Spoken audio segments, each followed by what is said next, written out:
Thank you, Madam Mayor. And can I just thank you for not cutting Cllr Ross off during his time, because it's a very important subject.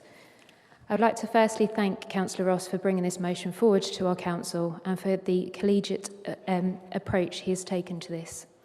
I didn't think that my first time speaking at full council as a councillor would include a debate about something so close to my heart. I would like to take this opportunity to thank our serving military personnel, which includes Councillor Downey's son, and our veterans, including Councillor Flood and Cllr Ross, for serving our Queen and country and protecting our British values and way of life. I would also like to pay personal tribute to a dear friend of mine who I lost recently, my sergeant, Adam Wickham. I want to also thank Cllr Ross for agreeing to my proposed amendment. My amendment made 3 important changes to Cllr Ross's original motion. I imagine every person in this chamber will be aware of the long battle the Gurkhas have had to gain the same rights as their British and Commonwealth counterparts, and that battle is still ongoing. Because of this history and my own personal experience with the Royal Gurkha Rifles in my time in the Territorial Army, I would have been uncomfortable with a motion that excludes them. I've also removed automatically regarding citizenship, but not removed it from the right to remain in the UK. The Gurkhas are not Commonwealth troops and must maintain Nepalese citizenship while they are in the Gurkha regiment. As a result of this, any automatic citizenship based on the length of service would have had unintended consequences. Also, some Commonwealth countries do not allow dual citizenship, so the individual should have the right to apply and decide where they should belong. A clear path to citizenship with indefinite leave to remain is the right thing to do, and I'm pleased the Conservative government is looking at ways to improve this, firstly by this consultation relating to removing the fees of applications. There are currently over 6,000 personnel serving in the British Army from foreign and Commonwealth countries, and more being recruited each year to fill technical and specialist roles. These men and women leave family and friends behind, move across the world to serve the British Armed Forces. The sacrifice they make cannot be underestimated.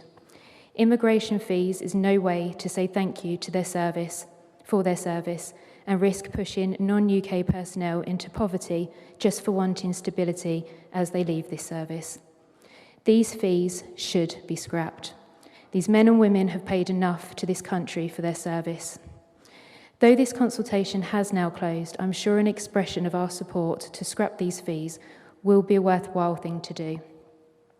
I also hope after tonight we can begin a process of looking at what we as a council can do. I welcome and echo Cllr Ross's desire for the council's lead officers to be aware of the difficulties experienced by non-UK veterans, but feel we should go further.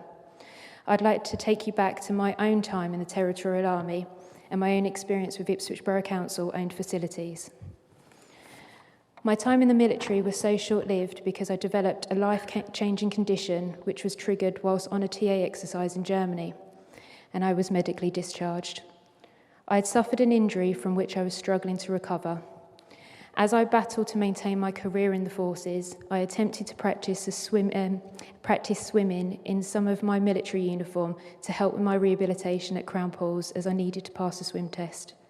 For me, it felt like an innocent thing to do, but as I began to swim, I was asked to either change or leave so as not to offend other swimmers. Despite explaining what I was doing, I was met with no flexibility or option other than to leave. I would love to be confident that it would be a different story today, and if a veteran needed somewhere to turn to for support with their rehabilitation, this council would have a positive reputation and a supportive one. My amendment therefore suggests that this is an issue which the Overviewing Scrutiny Committee could investigate. We should ensure we are a council that proudly says to the country we are military friendly. Overview and Scrutiny Committee should assess if we are fulfilling our Armed Forces Covenant obligations and be looking at ourselves to ask if this council goes far enough for our military. I'm pleased that my colleagues on this side of the chamber unanimously share my feelings on this, and I can confirm that this Conservative group will support this motion with the amendment. Thank you.